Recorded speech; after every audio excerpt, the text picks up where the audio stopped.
estate contract and your financing contingency in that contract. When you do a real estate contract, you want to do whatever you want to be. You want to let everybody know that you're getting finance because you want that financing contingency. Because if you can't get financing to purchase your home, you need that out.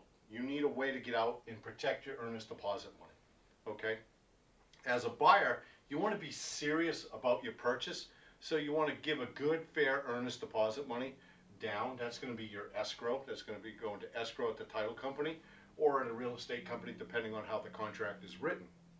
Now, what I want to talk to you about is if a seller is iffy about a contract, okay, and how much you're financing or they want, but you really want that house, and if you've done your pre-qualification with your loan originator and you've done a real good job, he or she really understands where you're at and what you're going to borrow to purchase that home.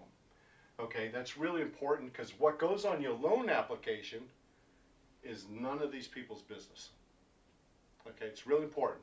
What goes on your loan application is between you and your loan originator, the lender. Okay, not the realtors. Okay, your financing contingency is based on you making a loan application, the type of loan, which is important. Okay, because if it's a conventional loan, you don't need a bunch of addendums with it. If you're doing FHA or VA, you need the amendatory clauses that meet the FHA or VA. You need to do specific requirements. The seller may need to perform specific duties or responsibilities inside that contract. So the type of loan is really important. So on your real estate contract, you're going to have the type of financing, okay? Whether it be FHA, VA, okay, conventional, maybe you'll do USDA or some other type of financing, other, and we'll just put other, okay, whatever that will be.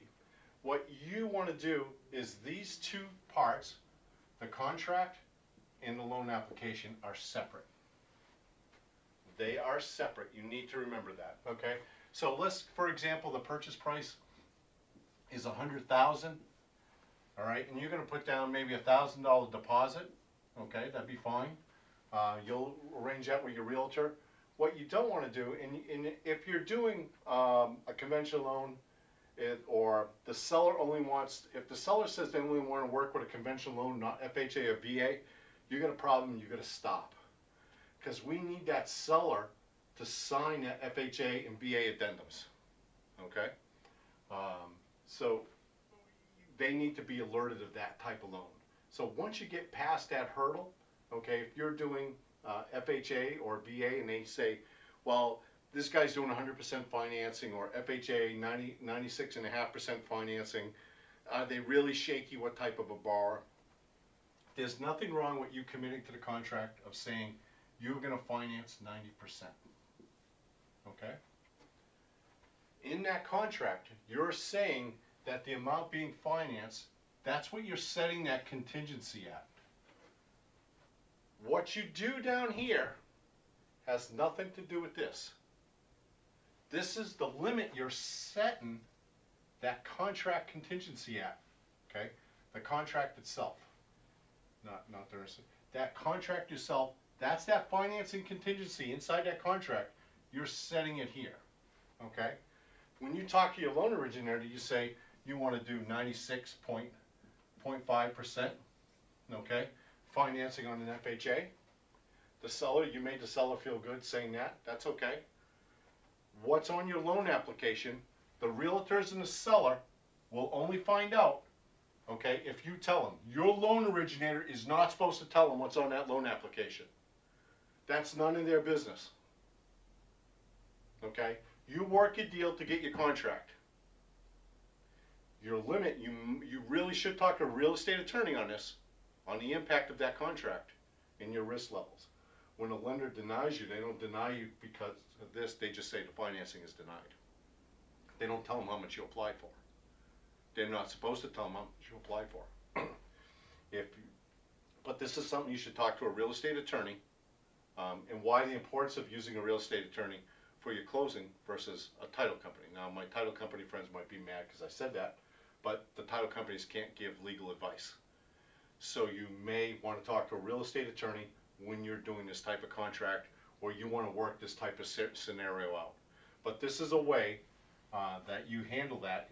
Your realtor should know and help you negotiate your real estate contract for that. If you want it reviewed by a real estate attorney, you should have a real estate attorney help you with this and help you understand that financial contingency and your risk of your earnest deposit money if you default on that contract.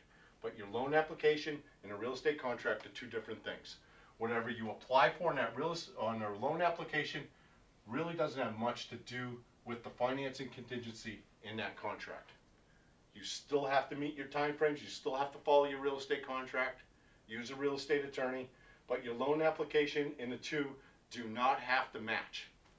Okay, the only thing that has to match on a loan application is this price here. And if you want that earnest deposit money to count here, that has to match what you do down here. But if it doesn't match, it's not going to count anyway if you can't show it. Okay? But this has to match that. The rest of this does not have to match this.